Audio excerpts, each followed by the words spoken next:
All right, folks, welcome to the very first worldwide premiere episode of OGGN Unscripted.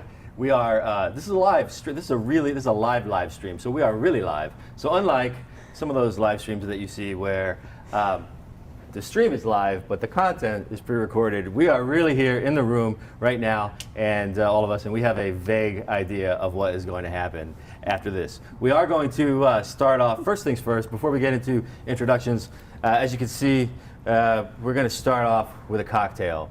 And because we went through there was a lot of thought that went into this, and then finally Kayla looked at me and said, why don't we just do a Gibson? Because we have John Gibson with us. So so John, this drink is this is the honor. I mean, it's a little boozy for the first time out the gate, but you can't have a guy named Gibson on the show and not have a Gibson. So that's what we're going to do. So I'm going to mix this up here in just a minute. We also want to say a quick thank you to our sponsor for this show. Somebody has to pay the bills, and the people paying this one is Catalyst Energy Services, and you're going to hear a little bit from them coming up. But first, let me tell you a little bit about a Gibson in case nobody knows. This is not a cooking show, so I'm not going to teach you how to make it. But I will say that a Gibson, as John said earlier, is really nothing more than a martini with an onion. And it's a traditional martini, and by traditional I mean gin and vermouth. And I'm going to be using the traditional 5-to-1 ratio. And before all of you out there in the cocktail bourgeois start to wince about my 5-to-1, I know that if you go back further, that there was 3-to-1 and there was 4-to-1. And to that I say, so what? And also we're going with regular old standby products today. Real average level alcohol. So I know there's a lot of excitement about artisan gin right now and high-end vermouth. And to that I say, so what? So I did do some of the work ahead of time because I wanted Kayla to only have so many things to tease me about. So while I'm doing this, say something. Tell them, this is your office. This is your new office. Yeah. Tell them about how you got here. Yeah. So how I actually ended up on this podcast as a co-host was Michael. He's sometimes like the gum on the shoe. You can't get rid of him after a while if you show up too much. And so he said, hey, let's co-host a live video podcast together. And I said, sure, sounds great. How about you come to me? So this is my office. I mean, it's my company's office. We just moved in 3 weeks ago, used to reside at the Cannon. So we're feeling all the startup feels, finally made it big enough to get our own office. And really excited to have you both here today and go off the script. This is unscripted. In fact, you guys can vouch for the fact that you have no idea what we're going to talk about. Exactly. We haven't told you anything yet. All right. So I have some idea of what I'll say, no matter what you ask. But after this drink, I probably will have no idea what we're talking about. I'm just making small ones today. Now let's do this one. So, all right. Why don't we start, while I'm getting this settled, why don't we start with, would you like to introduce our guests? Sure. We have John Gibson here. John, you want to introduce yourself real quick? John Gibson, CEO at Flowtech, and survivor of many decades in this industry, which I love. Survivor, love it. And then we have There's Maxine. so much more about John. We're going to get to it in just a second. Maxine, tell me how you pronounce your last name before I butcher it. Aitkenhead. Okay. So the drinks. I could have gotten it. So the drinks fit both names because after too many Gibsons, you get an Aitkenhead. Yeah. You just made that up on the spot. Yeah, That's we're gonna lie. We're gonna keep the dad jokes to a minimum. Really I promise. And she's the director of business development at Data Gumbo, another Canon resident. Yes, Introduce us to yourself. Yeah. So. Ladies first. Thank you so much. Yes, planning on staying on the Canon or certainly rental properties until no matter how big we get. That's the plan. But I've been with Data Gumbo since day one of the first people walking the streets trying to find business. And, I know it's not your favorite. 3 decades in oil and gas, and diversifying now into other industries, but obviously started off. Cheers. Cheers. Yeah. Cheers. Cheers. Toast to that. Proceed. Continue. I don't normally drink, so I'll figure out a way to eat the onion out of it in a little bit. Hold on. I can You want help a you, fork? John. I'm here for you. I've You got know, your back. I Mike. am here to help. I just, So you can have 2 Gibsons. I just and get took the a Aitkenhead smell first. of Well, it. That's okay. And Okay, you just dig it out with your I finger. won't get mine out because it'll offend everybody. It's I so will take large. responsibility. This was a bad choice. We're all good. It's perfect. It's a great choice. It's only So, 3. proceed, please. Well, I'd like to say you've got 2 Scots on your show, the first show. Absolutely. And this should be a shaken, not stirred deal.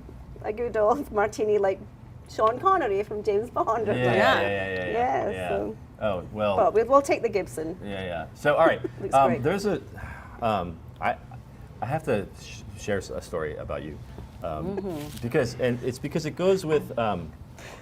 So the sponsor for today's show, Catalyst Energy, which you're going to hear from in just a minute, I met with one of the founders of Catalyst a few weeks ago at a coffee shop up in the Woodlands, and Seth Moore. So you probably know Seth. And Seth was telling me about how he, how he worked for Halliburton a long time ago. And I said, oh, well, you probably know John. He's going to be on the first episode of the show that you're sponsoring. And he said what everybody says whenever your name comes up is, I got a John Gibson story. And so he told me this story. I'd never heard this one before. About and Seth, if you're watching this, you got to forgive me. I don't remember the details, but it was a big meeting. I think it was shortly after Halliburton acquired Landmark, and there was a big meeting with a lot of people there. And I don't remember the details, but you were wearing a Viking helmet. Oh, I've seen that picture. Yeah, I've done that. And he said, and John was wearing a Viking helmet, and you said something like, "We came to conquer," and so so we have something for good Sir Knight. Would you bring out the thing, please? Oh, Please Yes. don't This, trip on those cords. So, Did you have any Viking in your so this is the DNA? so we got you your very own Viking helmet, and Oh, man. Perfect. there you Perfect. go. I win the $5 bet as to whether you were going to put it on or not. Oh, So thank you, good It's Sir a good Knight. I sport. appreciate yeah, thank you. Good night. And good night. Good night. it. So, Oh, I so got what was it. the what was the whole Yeah, it turned out Viking that helmet. when we did the Halliburton, we often did podcast, webcast to communicate with all the employees. And I would choose some sort of headgear from each one of the countries that we had operations in. And I'd wear headgear. So I've got, headgear from the Inuits.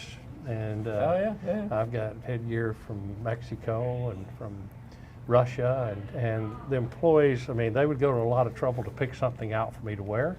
And it was a great joy, because really the key to success in any company is esprit de corps and morale, and Yeah. and people being excited about it. And if you can have some fun and recognize and appreciate their culture, Absolutely, I yeah. think it just creates a lot of opportunity to sort of take down the barriers between the C-suite and the people that do the real work. and it showed that diversity, right? Yeah. It's fantastic. Yeah. Fantastic. All right. Well, thank you. I will Oh. put this down because people. I have to try it on Oh, actually, okay. because Yeah, go ahead. I think Go I for it. actually did those results, and I'm 7 or 6% Finnish. So on behalf you of go. my Finnish ancestors, Oh, yeah. I see a lot of like important Thanks for the raping and decisions being pillaging. made Yeah, wearing I'll that. try it on, perfect, but- perfect. I mean, pass it around. I'm just scared of being memed in my general settings anyway, It's so I'll.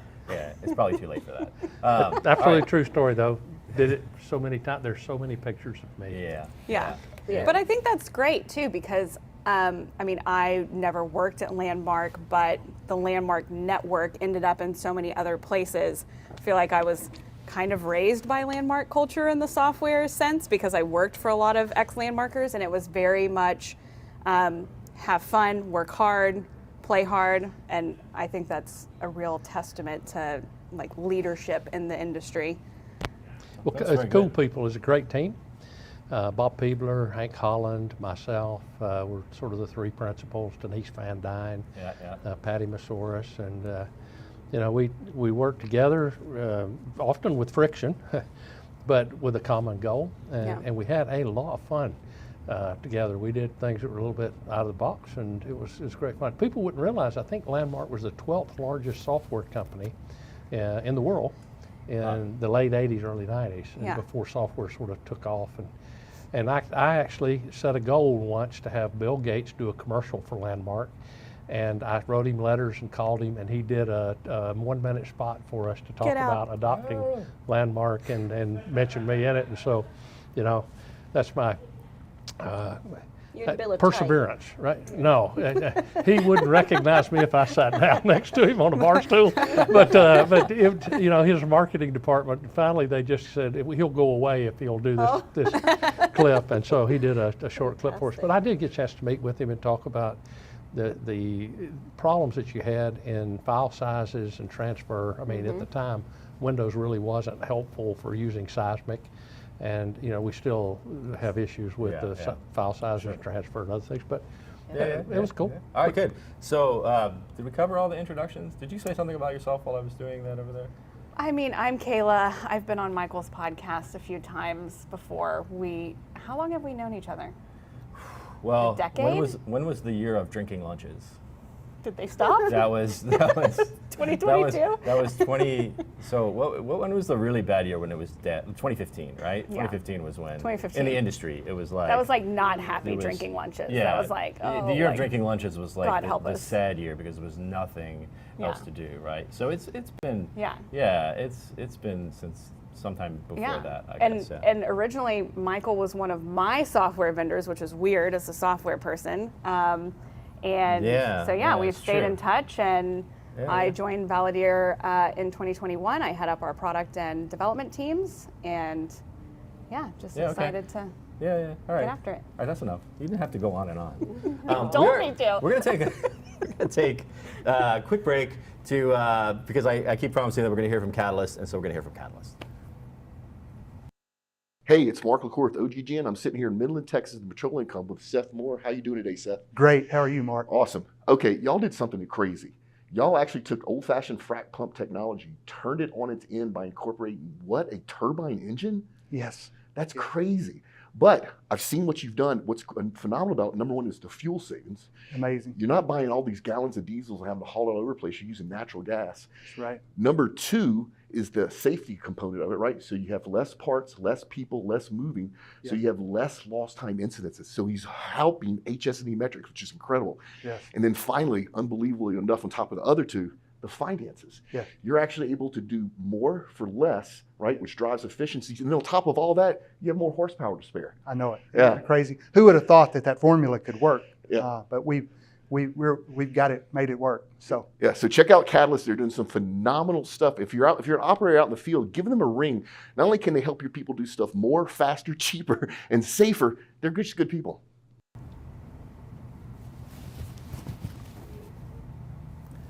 And we're back.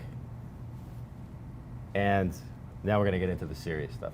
Except we don't want it to be too serious. In fact, the whole vibe of this show is to not be too serious. And we do want to be, you know, like we don't want to cause a riot or anything, but this is where we want to not necessarily try to skirt around all the things that we need to be polite about. So this is your chance to you know, get triggered if you want to get triggered. Here's the He's very triggering.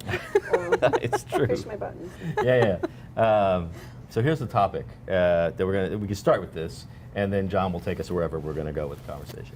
We're going to start with the oil and gas industry continues to have a bit of an image problem, and so what are we doing?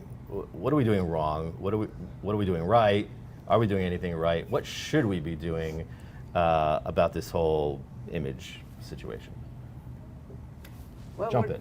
Well, we're not doing a lot to promote our industry, and you can promote every day of the year, but one incident washes all that away, you know.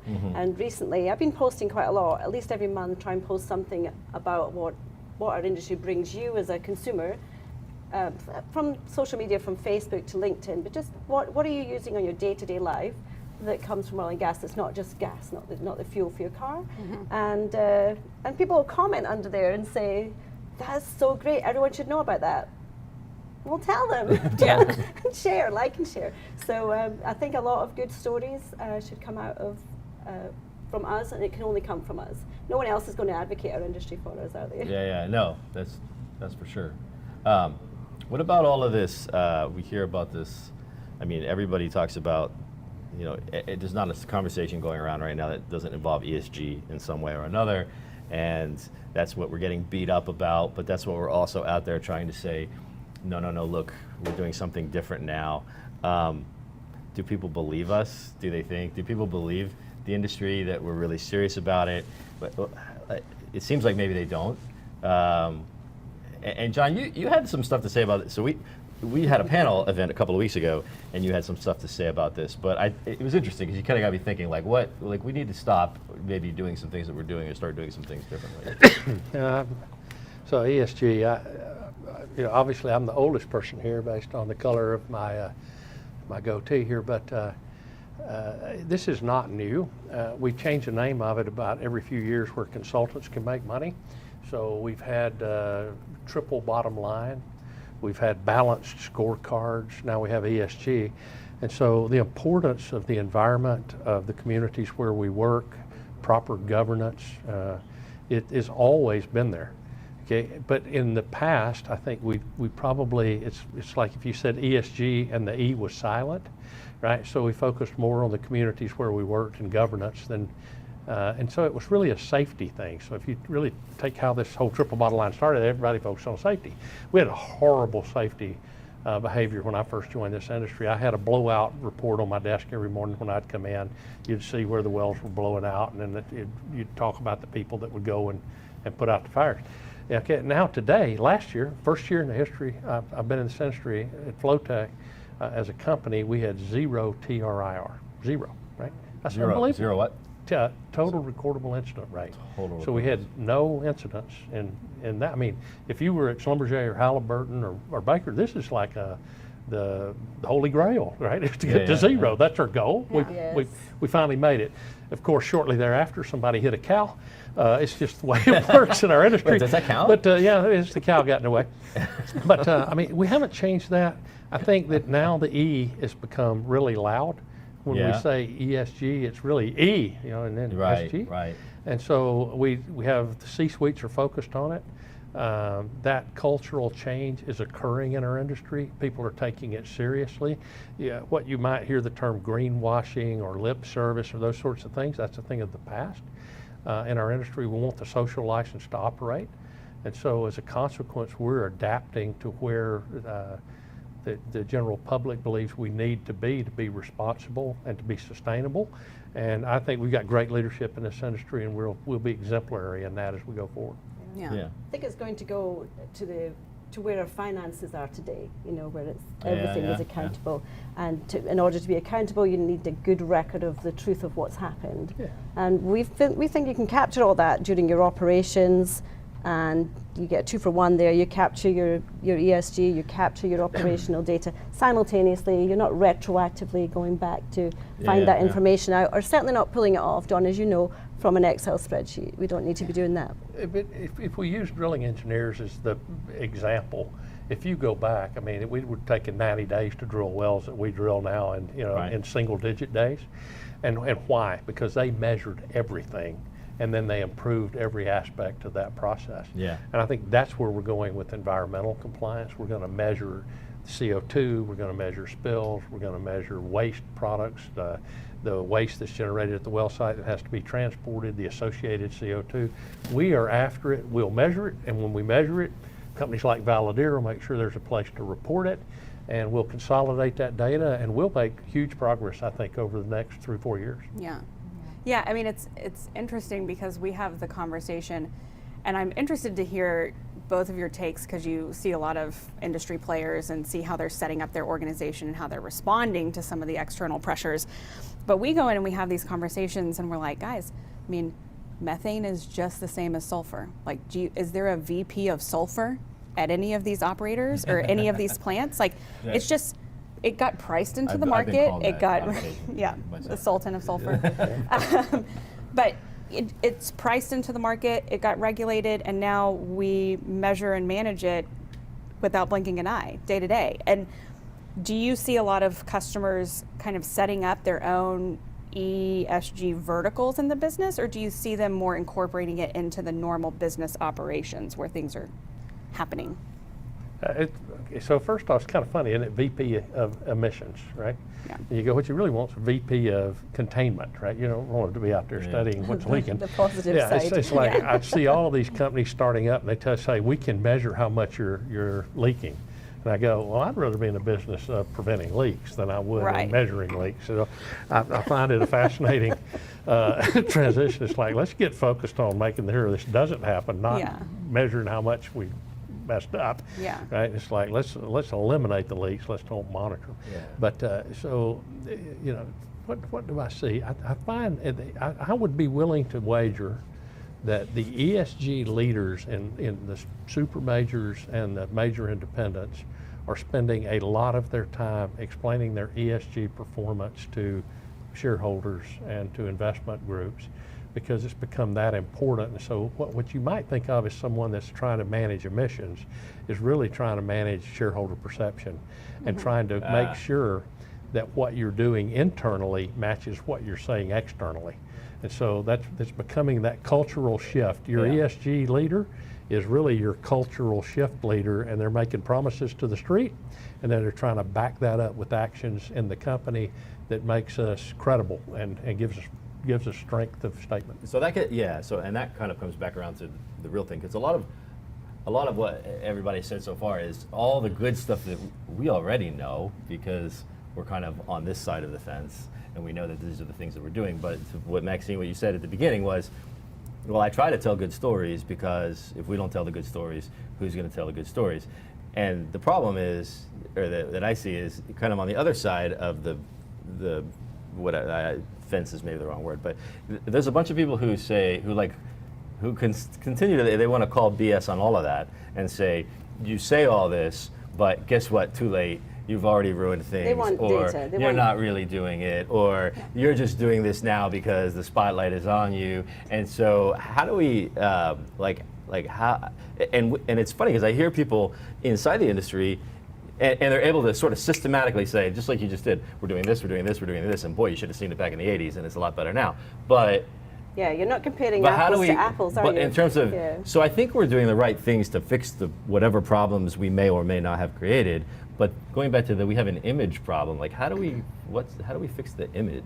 How do we get people to actually see it the way we see I it? think it's an evolution. We actually do have lots of standards organizations like SASB and such they're building the picture. They're making that more accountable. So you will see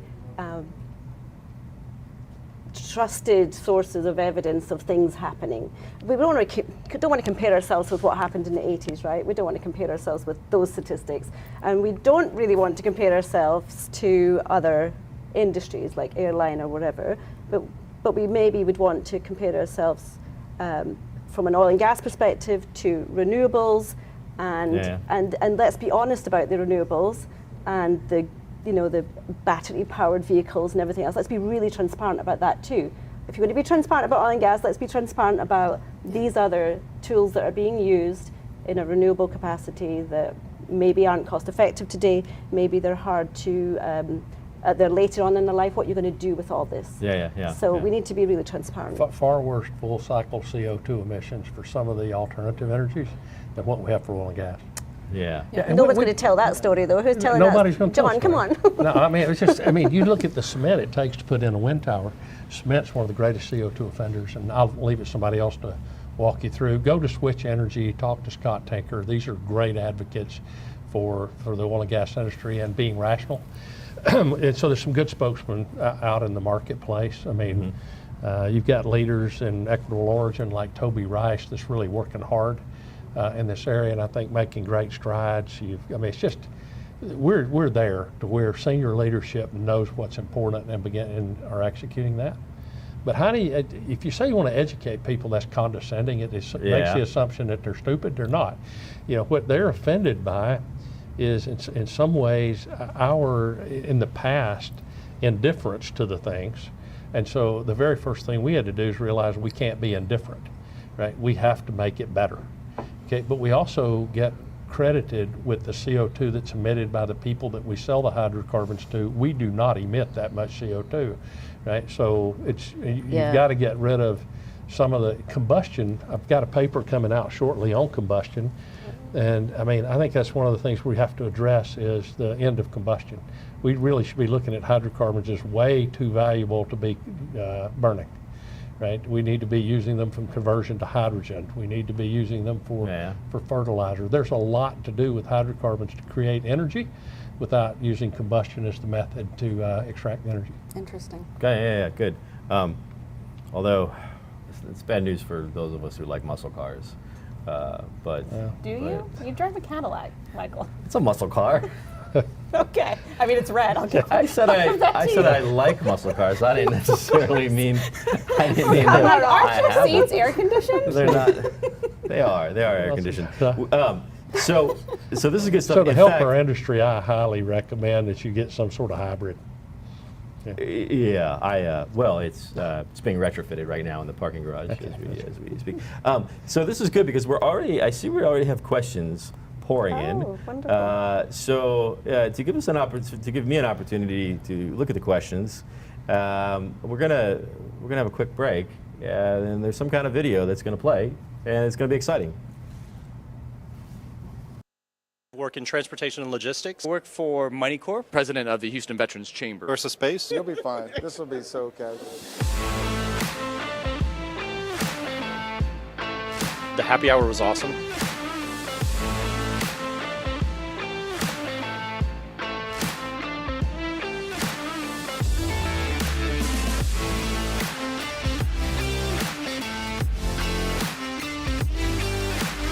It was a great event. It's one of the things you look forward in the week. So I'm glad to see OGGN really leaning into this. A panel of your oil and gas experts. And I'm excited about what we're going to do next. Yeah, you done? Okay, good. Okay. Solid interviews. Okay. There's a Did few. you see that? There's a few. All right, we're back, and all right. I'm just thank you, all of you following along at home for joining in the fun here. There's a few that aren't so much questions, but they're like observations, I might say. The first one is, and this is from our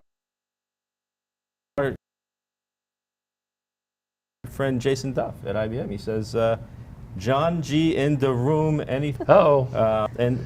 But Teresa Etherly says, "I thought Gibson guitars." So I don't know. Do you ever get that? I own a few Gibson guitars. I'm not that good with my licks, but I'll tell you, I own a few axes, I promise. Jason also says, "Dang, you let Michael do jokes." 4 question marks. So, point It's taken. unscripted. Point They weren't taken. they Point weren't in the taken. script. All right, here's an actual question. Nobody said anything about Kayla.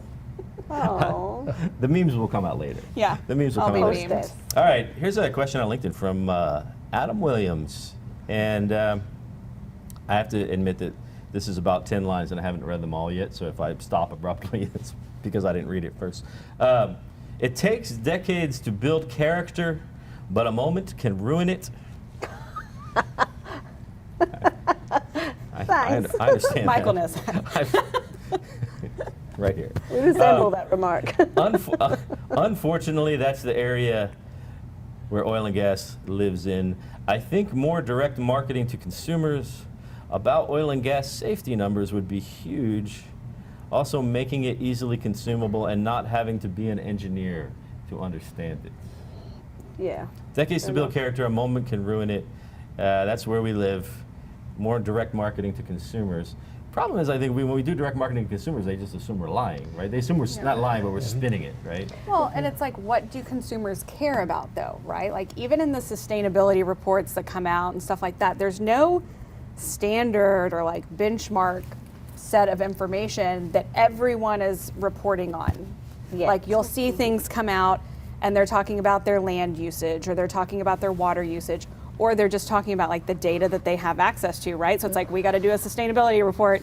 Give me some numbers. What are the numbers? What are we talking track, about? though. I mean, so one of the big issues I talk about in our product marketing and almost every speech I'd give, I tell you, reporting water does you no good. Okay, not all water's the same, right? And so what you really are interested in is what are the total dissolved solids? What makes up the TDS in the water? So what's the contamination that you're finding in the water, and what is the salinity of it? Is it 200,000 parts per million? Is it 30,000 parts per million? Can it be returned to resource water? Does it have to be injected as waste? How far does it have to be transported? So when you talk about water, we're just beginning to learn how to talk about water, but really water's irrelevant. It's the universal solvent. It's what's in the water that matters. When we get to the point where we're looking at what's in the water, then we'll be, I think, even a better place. But you've got to start somewhere. Yeah. So I'm very excited about what I see from the Sustainability Accounting Standards Board and others trying to get to a common language. And then you have to get involved in that and invest in moving it to where it needs to be so that we truly are focused on sustainability and we're making the investment to improve the industry. I think we got a great future, but we got work to do. Yeah. Yeah. What's the output your company does? It really depends on the ultimate result, right? There's regulatory reporting, there's EPA filings, and depending on the jurisdiction you're operating in, it's all different how you measure versus what can be calculated versus what's inferred. Yes. All of those things, it's very, very messy. And we're trying to help people measure and report on their Scope 1 and Scope 2 emissions. Scope 3 emissions is a whole different beast. It's start one place at a time. It's just extremely complex to try and do, but it can be done. You have to start making incremental progress, like John said, around okay, these are the things that we know we can do today functionally and transparently, and then the momentum will get behind that and make all of the other more complex things easier. Yeah, fantastic. Yeah. So going back to, and I can't remember his question. Oh, Adam. Yeah. So he said something like, I forget exactly, it was something like one false move and you're screwed. No, it takes decades to build character, a moment can ruin it. That's where we are. Do you think, is that, I think it's a good thought, Adam, but is that where we are? We built character for decades and we ruined it in a moment? Isn't that true in anything, though? I mean, let's take a marriage, right? It only takes a moment for you to destroy trust in a marriage. It only takes a bad incident to destroy trust between an industry and the public, right? Yeah. You can carry this down to an individual level where trust is built and lost. You can take it to a corporate level where trust is built and lost.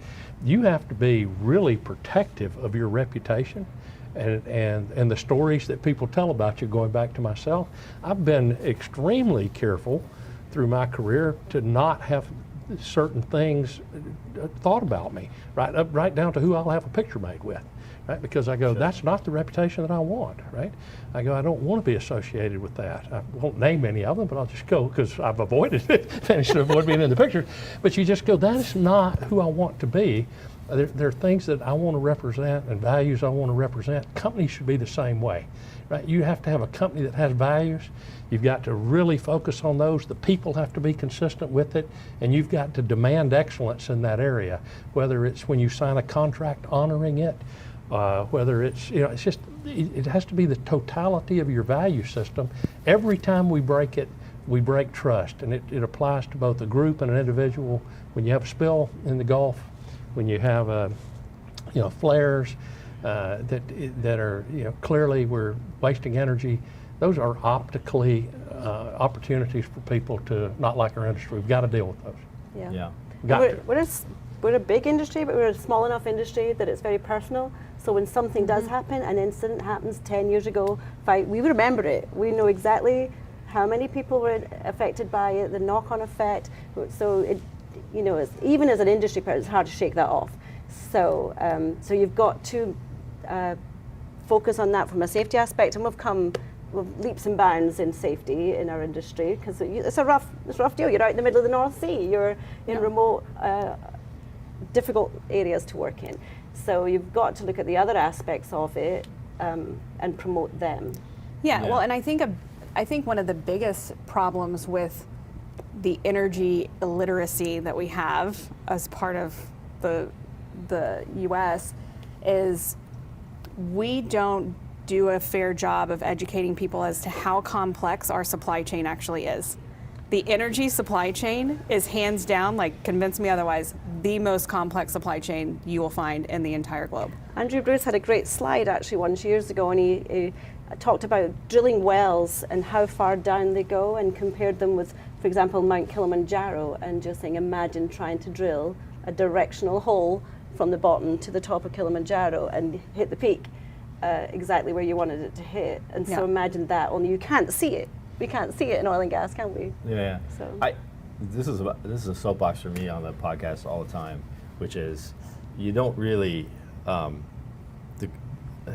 It's hard to really appreciate the complexity of the industry, right? Like the size and the complexity, and I don't know, maybe it's not, maybe it's just me. Maybe it just seems complex, but it's really hard when you say when other industries set out to do something, whatever it is, whatever sort of transformational thing it is. Most of the time, I feel like to try to do the same things in oil and gas is a whole another undertaking, and the levels of, like, the stakes are higher, the risk is higher, there's more, safety's on the line, capital's on the line. You can't just kind of like willy-nilly go, changing stuff or doing stuff differently. But I think that there's not as much, but it seems like if the rest of the world appreciated that a little bit more, maybe they would, I don't know, maybe that would give them a different view on kind of what it takes to do some of these things. John, you look like you're not really agreeing with me. I don't know. I mean, we're not dissimilar to the agriculture industry right at the moment. Because people aren't involved in what it takes for us to actually produce a gallon of gas, there are many people that assume you go to the gas station, you pump it in the car, and that's where gas comes from. And the agriculture industry are having trouble with people that are not familiar with how products are grown or where they come from, or the complexity of the ag industry, which is highly complex as well. Most of the vegetables and other things you buy at the grocery store, they're having to bring those in from numerous locations. But there are people that seem to think that groceries come from the grocery store, right? And you go somewhere in the back, they're growing everything, they bring it out and put it out there for you, and you go, and no, nothing. When you're 7, you thought that. Well, even if there's some adults, I mean, I go, wow, but it brings it home perfectly when you have COVID and you go in and products that you just make an assumption will be there they were gone are off just the gone, shelf, right? And you go, and that's the way hydrocarbons are, right? You go, you can assume it's going to be there, and there are certain supply chain interruptions can make it just gone. And you go, we have to be and it cognizant. was gone. We had to ship a lot out, didn't we? So it's UK like, before their gas prices went through the roof. So when you mentioned complexity, the first thing I thought of is I've been really successful in my career doing a very simple thing, which is if you give incredibly simple instructions, you get very complex behavior. If you give very complex instructions, you get chaos. Okay, no company ever survives when you put them into chaos. So the whole of our industry actually works on the aggregation of lots of simple tasks that we can work on and optimize and improve.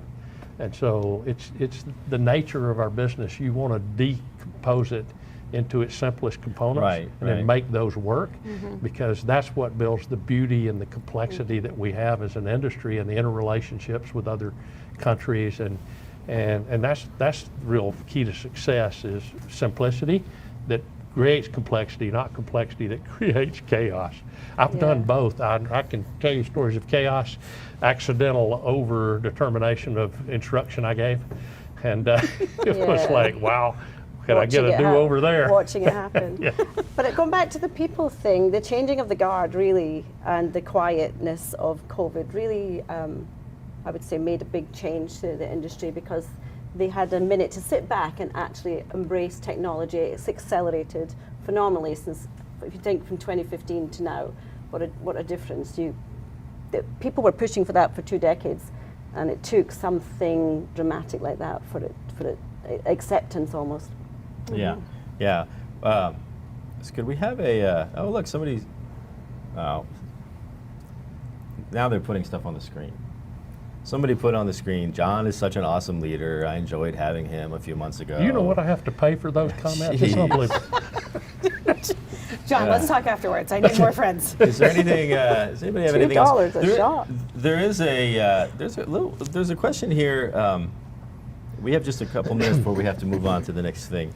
But there's a question about that I need to. I'm gonna reshape this question a little bit, because we do have to be careful what we talk about. But so everybody who works in the industry is, it feels like besides all the things, all the very simple things that we're trying to do very simply to fix the whole everything that's going on, the industry is constantly being pummeled by all sorts of different things that are happening in the world, not just in the world right at this moment, but there's always things happening in the world that create complexities for the industry. There's the cyclical thing. There's the year of drinking lunches. There's the what for people who are working in and around oil and gas, and now as it's becoming energy, what can we tell them about how to they're nervous about as things are happening in the world and what's happening to the industry, and should I be looking for a different job? I mean, what is it?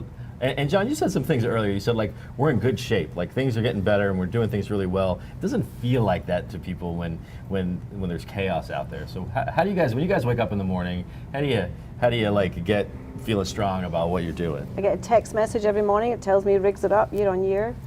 That helps. Yeah. Okay.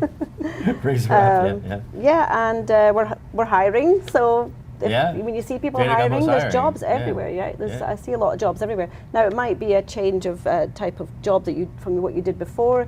But there's loads of companies out there and associations or organizations that do training to take what your knowledge is and take you into that digital side of the business. Most people are digital anyway. If you've got an iPhone, you're doing a lot of that anyway, right? Yeah. Your thoughts, John? Probably not even related to what you're talking about. Unfortunately, I have mind wander problems, Katie. I was just thinking about, and when I do get up in the morning, one of the things that I have just went off the rails with is great empathy for all the stakeholders on the planet, right? I mean, I worry about people at the border and children trying to cross the border, right? I worry about immigration into the United States. I don't worry so much as I contemplate what are the long-term consequences of that. I'm concerned about peace or war in the Ukraine and how that impacts the global supply chain. And so it gets down, there's a book written on the moral case for hydrocarbons, right? And that book gave me an issue because what it really is this, in our industry this is the problem. This is an ethics problem. All ethics is about deciding between right and right, okay? Not right and wrong. Wrong is wrong, right? Sure. We don't kill people, it's just wrong. So we're trying to optimize right and right. So in the oil and gas industry, it's short-term versus long-term. Okay, that's what we're optimizing. In the short term, we can't just stop using hydrocarbons because that would impact the agricultural industry. It would impact heating in areas where you've got really cold temperatures and lives would be lost, hospitals, electricity. The energy poverty aspects of it would just be horrible. And so in the short term, producing hydrocarbons optimizes the planet. In the long term, the people that are saying that this is an issue are not wrong. Right? Yeah. We've got a 35 gigaton a year imbalance that we need to look at and deal with on this planet, right? And you don't want to be dismissive of that. You've got to have empathy for the imbalance and the increase in CO2. And so somewhere between short and long term is something we fail to do anymore, and that's compromise and pick a path that works for everybody. Yeah. We now say if you're not short term as an industry, then you're wrong.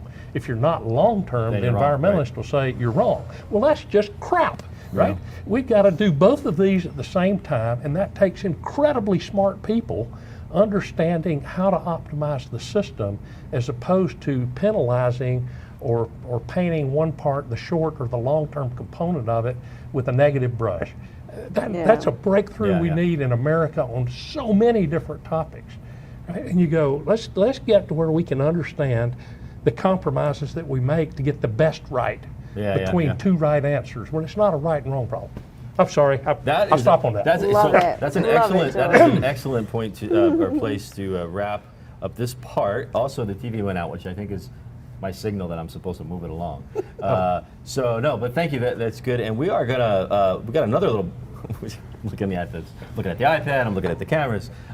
We got another little short break here, and then we're gonna do something a little bit fun. So don't nobody go nowhere. I'm sorry about that. That's great, John. No, terrible. Give you my opinion. Hey, it's Mark McCord from OGGN. I'm sitting here in Midland, Texas. I go back to the board of directors. We talked how you doing today? Great. How are you? Ping pong. Okay, y'all did something crazy. Y'all actually took old-fashioned frac pump technology, turned it on its end by incorporating what? A turbine engine? Yes. That's crazy. But I've seen what you've done. What's phenomenal about it, number one, is the fuel savings. Amazing. You're not buying all these gallons of diesel and having to haul it all over the place. You're using natural gas. Right. Number two is the safety component of it, right? So you have less parts, less people, less moving. So you have less lost time incidences. So he's helping HS&E metrics, which is incredible.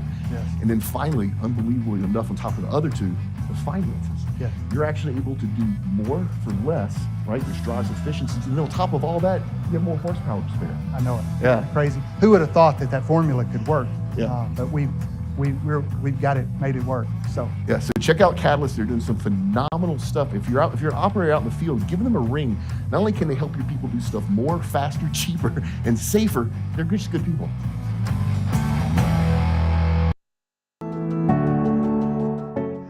Well, because of the high caliber companies and decision makers are in this room, I got to shut the door. If you would like us to fill a room with decision makers, companies, and people that could buy your product or service, or just interested in it, let us know. We're way more than a podcast company.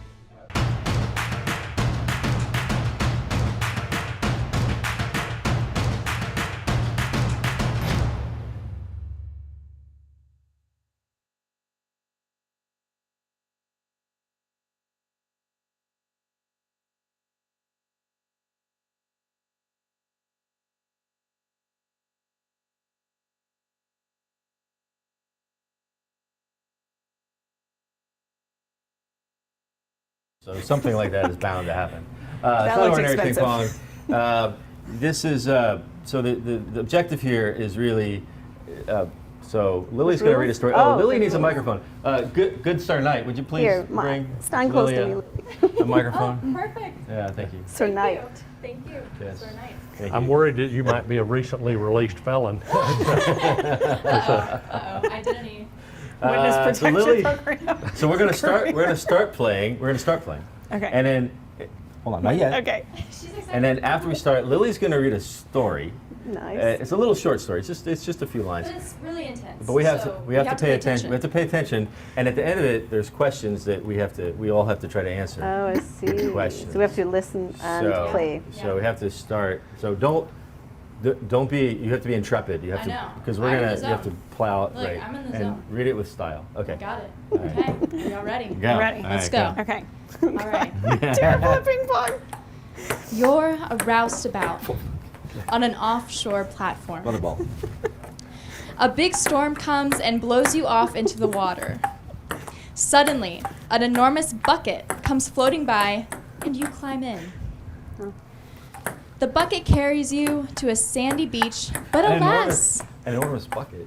it's a desert island. Sorry. A human-sized bucket. Oh. You're sitting on the beach for hours. It's getting dark, and you're getting hungry. You see the hermit crabs popping out of the sand, and they're starting to look pretty tasty. The hermit crabs. Okay. Yeah. So you crack one open out of the shell, and out jumps a genie. In gratitude for setting him free, he offers you 3 wishes. What do you wish for? And no, you An end cannot of the wish. ping pong game. No, you cannot wish to get off the island.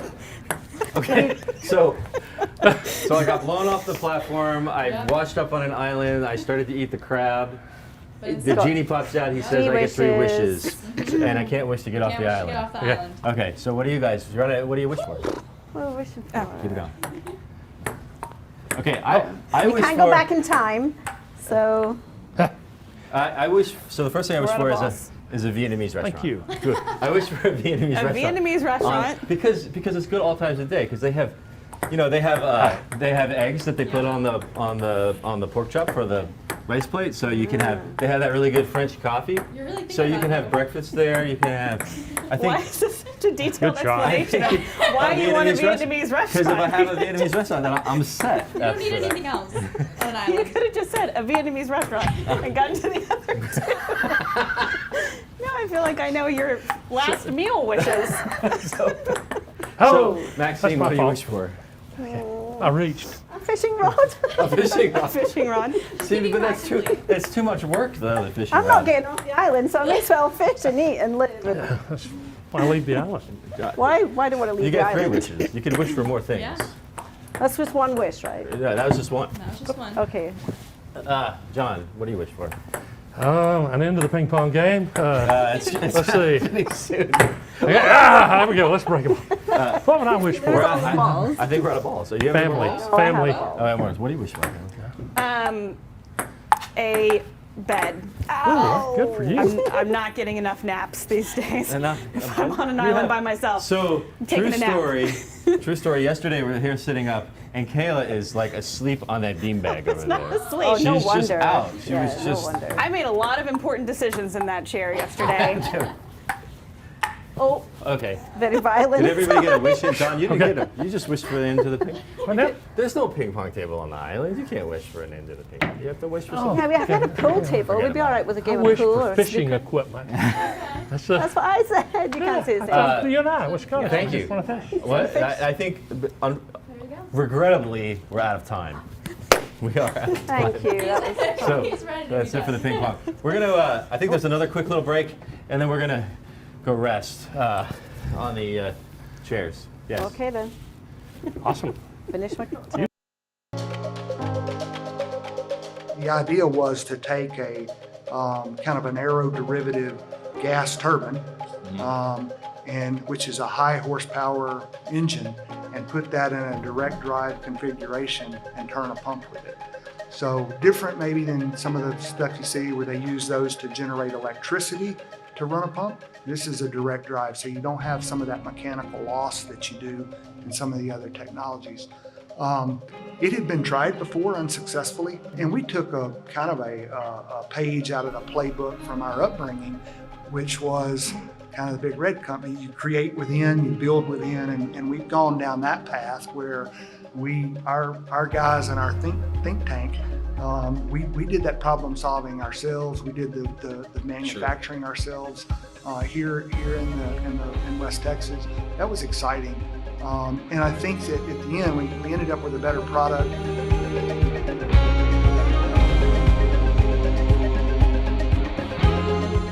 Generations to come. Right? It's a short and long term issue. And we're back. I think we're back. Are we back? Okay. It seems like we're back. So we're just gonna move on. So that was fun. And so I'm still bad at ping pong. this is gonna come as a great disappointment to many people, but we're out of time. We actually filled up the whole hour. We actually have 5 minutes left. So we wanna have some time to do some thank yous. Of course, we wanna thank our guests, John Gibson, Maxine, Aitkenhead. Aitkenhead, well done. Yeah, thank you guys for being. This was kind of a, this was the first time we really. So you know how sometimes when people, sometimes people say they act like they haven't planned it out, but they really have. This is not one of those times. So we really didn't have. It came together. We do have actually some prizes for. Well, hold on. Before we get to that, I have to make sure that I thank Valdir for letting us be here in your space. And thanks to I'm not going to name all the people because you're going to see it in the credits here in just a minute. But we have a great crew, the OGGN crew, and some other people. And thanks to Lily and of course Catalyst Energy Services. We really appreciate them helping us pay the bills on this. And we do have some prizes for the guests. So good Sir Knight, will you please bring out the prizes? Would we say the champion ping pong team? Yeah, it's for them over there. Okay, well, all right, I'll You can't see. We already had a camera incident. Just pass it. Oh, that's nice. This is OGGN private label hot sauce. Oh, and it comes in the OGGN private label bucket. So this is what we give away at. Love it. We also give this away. I wanted it the other night, and that'll be all. Gave me a Starbucks. That'll be all. We give these away at the OGGN Industry Mixers, which you already saw a snappy video showing what happens at the mixers. Don't be confused. It used to be called Happy Hour. Now we call it a mixer. And of course, you guys have been to our mixers. Because you mix It's the always drinks. it's always. And we give these away there. The mixers. So this show is going to happen on the very first Thursday of every month. The first Thursday of every month, you get OGGN Unscripted. And the last Thursday of every month, you get OGGN Industry Mixer if you're in Houston, and you can always. And so now at the mixers, we can talk about. All right, and so now I'm going to be making a drink of my own. Just kidding, Michael. I just said that just to make you happy. Is that my cue? I think we're done. Yes. Okay. That's it. So thank you, everybody, and let's call it a wrap. Yeah. All good? Yeah.